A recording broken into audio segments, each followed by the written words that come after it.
So what do we need to do as a society? Well, of course, we need to teach critical thinking skills.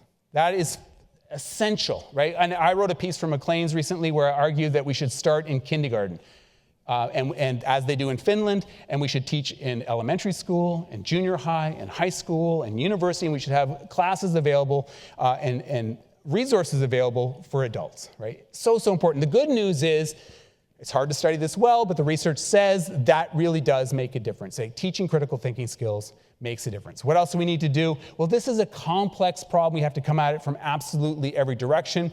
This is a wonderful paper written by a study by superstars in the field, and they actually did study this, and they found if you come at it, if you use a variety of tools, you can make a substantial difference. So we have to pre-bunk.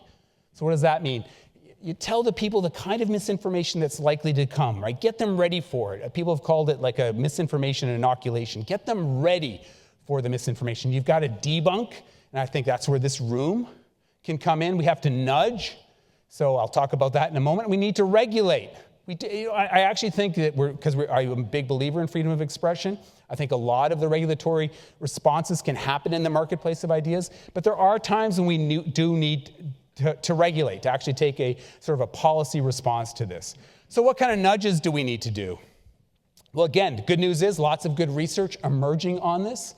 One of the things we need to do is we need to simply take a break, take a beat. And research shows that if you do that, even for a moment, you're less likely to believe misinformation, less likely to spread misinformation. So research by people like Gordon Pennycook, who I've worked with, and David Rand at MIT, they have found that even a pause when you're on, because our information environment is so chaotic, it moves so quickly, even pausing for a moment and thinking about accuracy can make a difference. The other thing you want to do is you want to take a real break. So you want to put that phone away for even a moment. When I was doing research for my book, I interviewed a woman who's an expert on this, and she actually puts her phone to bed. She has a little bed for her phone. It's like a little four-poster. She puts it in there, has a blanket and a little light, and she puts it. It's a ritual that she does, right? And I can't get my phone. It's sleeping now. We all have our own rituals, and and research tells us that can make a difference. Because we are more susceptible to misinformation when we're just overwhelmed by the noise. So those nudges work. Here's more research, again, more very recent research by Gordon Pennycook, David Rand, and others that found exactly that.